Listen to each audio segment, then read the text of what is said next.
5 Law of Attraction Lessons from my landing a 4-month house sit in Bali. So, yeah, as you can see from the title, my next adventure is a 4-month house sit in Bali. To commence the beginning of February, we can stay even longer if we want, but not sure yet. When reflecting back on this manifestation, I saw so many great law of attraction lessons, and I think using this concrete example to illustrate the different points is very helpful for grasping the various nuances of the manifesting process and seeing how a particular manifestation came together. Anyway, we are super excited because Bali is one of our favorite destinations in the whole world. And the assignment is in one of our favorite parts of the island. While I do my best to maintain equanimity in my life, and not let my emotions swing too high in either direction, I am super excited, not going to lie. And I'm not going to lie about the fact that most of the time, I am not great at maintaining said equanimity. So, who am I kidding? I'm going to be excited, damn it. You don't need to always think about what you want to get it. You hear a lot about visualizing about what you want and holding good thoughts around it. Don't get me wrong, this is really helpful much of the time. Visualizing helps us discover any blocks we have because, as most of us know, attempting to picture our desire often brings up all sorts of gross feelings that ultimately amount to us not thinking this is actually possible. Visualizing helps us shape our desire, and come up with scenarios that feel good, and we can get behind emotionally. When doing it feels good, visualizing is one of the best ways to build some positive momentum behind what we want, and strengthen the belief we can have it. But think about all the times you may have gotten something you said you wanted, but hadn't given much thought to. Think of how many people consciously working with law of attraction relay this same experience. If all this focus was an absolute requirement for manifestation, these things couldn't have happened. As for this house sit, we had mentioned a few times in passing how it would be cool to get one in Bali because we love it so much there. There were no strong intentions set, no picturing myself seeing an ad, talking to an owner, or living in Bali. No affirmations, vision boards, or other tools employed to make it happen. Now, I get that this total detachment may not be as easy for things that are really important to us, like finding a husband or making our fledgling business a success. We really want these things, we feel we absolutely need these things. They are just not casual desires that would be nice. Because we have so much charge around certain desires, and lots of beliefs that may be blocking them, we usually have to do some work to shift our energy, and this naturally is going to make us think about these things. That's okay, but just know that you don't have to think about it as much as you probably are now. The thinking isn't what is creating it, it is the feeling and belief. The universe knows what you want, your higher self knows what you want. The order has been placed. As a fun experiment, write down a list of things you would like to manifest, but are not a super big deal, that are not central to your happiness. I'll bet you many of these things will come to fruition. Maybe not today or tomorrow, but at some point. Follow your intuition. There were a couple of different things that happened during this process that demonstrate the importance of following your intuition. As someone obsessed with traveling, I am usually thinking about my next destination before I have barely settled into my current one. I'll admit that one of my big challenges is fully enjoying the moment. There is just so much fun in planning stuff, and having something to look forward to. If you have this tendency as well, I would suggest working on it like I am. It can be a major happiness saboteur. I am currently in the US, and we knew several months back that we would be coming here during this time period. Naturally, we were discussing what we would do next, and decided to explore a different part of the world. I really liked Central America, and Ryan had never been except CR, so we decided on Mexico and there. We speak pretty good Spanish, and it would have been a nice, short flight. Normally, I would have jumped right on setting all that up as soon as it was decided, but for some reason, I hesitated in booking anything. It just didn't feel like something I had to do right then. I did my normal research, getting my usual high from looking at flights and perusing rentals on Airbnb, but didn't do my usual pouncing. And this was in spite of having decided for sure we would take this trip. There was nowhere else we were thinking about going, and we knew for sure we weren't going to come back to Asia. Second intuition experience was actually coming upon the listing for the assignment. The site it was listed on allows you to sign up for country-specific notifications, so I never check the general listings where you can find every available assignment that is currently open. You can also make a calendar showing your availability, and if the dates of the assignment were in the time frame when you weren't free, you would not receive the notification. Because I knew we would be in the US for the holidays, I put us as unavailable until the beginning of January. Because the owner listed the assignment as starting in the beginning of December, I did not receive a notification. But, one day, I felt a nudge to check the general listing page just to see what sorts of jobs were being posted, and there it was. Even though we weren't available for that time, I decided to email anyway just in case there was any flexibility with the start date. Well, turns out there was, and the dates we were looking to come were perfectly fine with her. There is currently staff, and a neighbor, keeping an eye on the pets and house, and it wasn't imperative someone be there right at that time.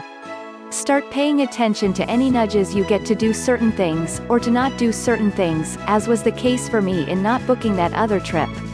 Do your best to keep logic out.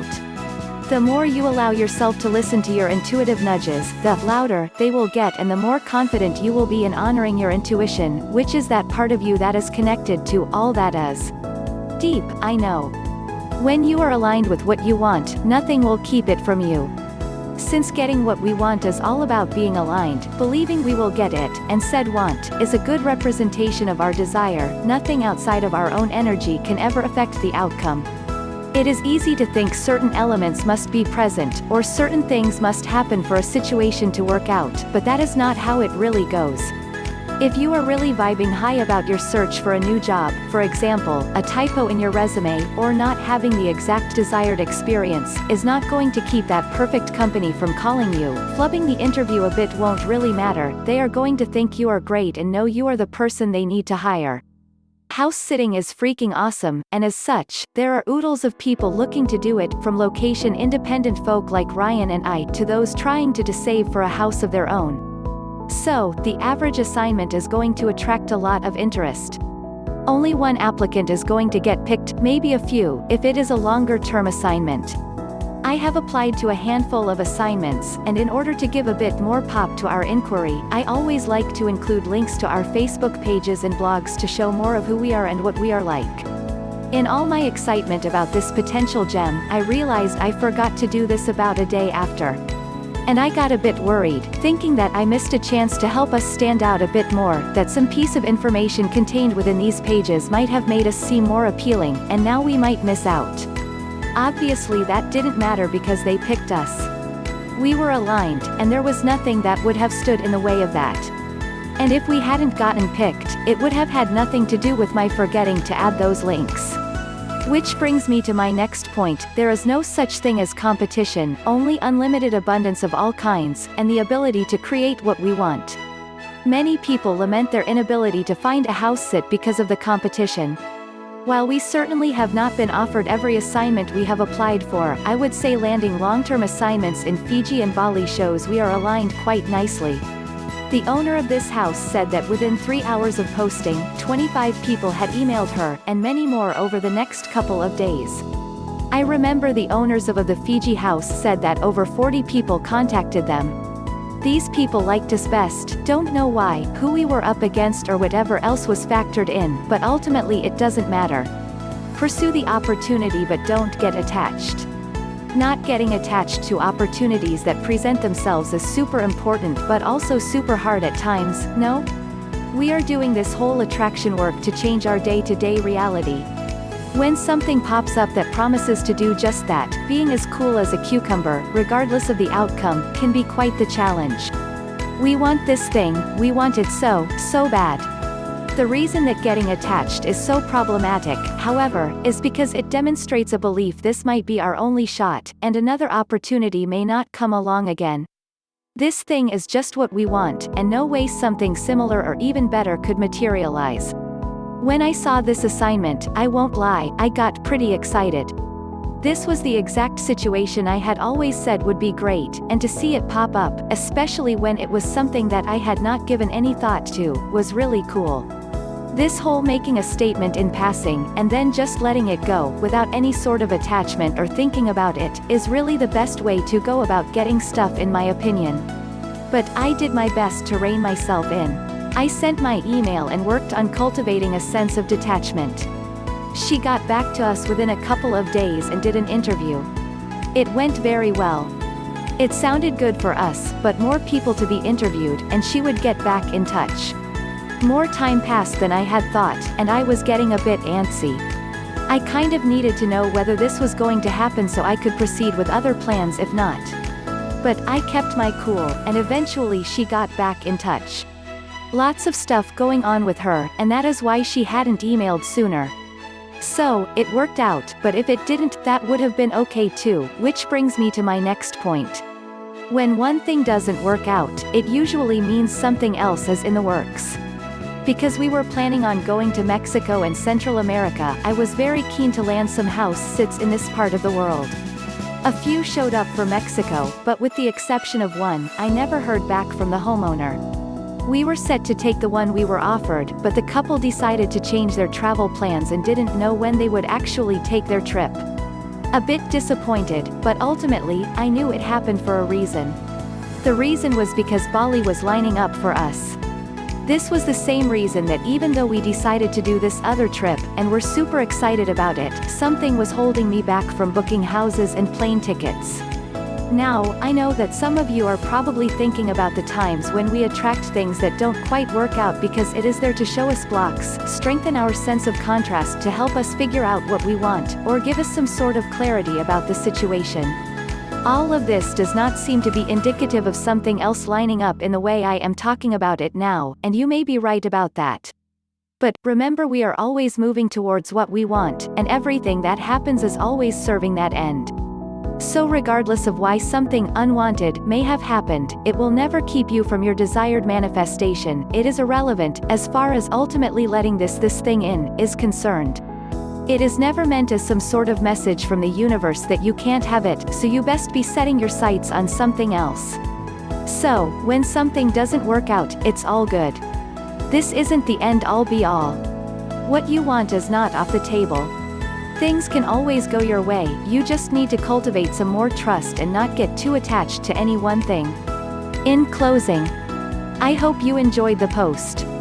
I know it was heavy on relating my experience, and not as much on the theory, but I thought it would help see a concrete example of the various aspects of attraction, the stuff that is between the lines of ask and it is given, and these other simplistic statements about how Loa works. It really is that simple, but as we all know, in practice, we can struggle a bit.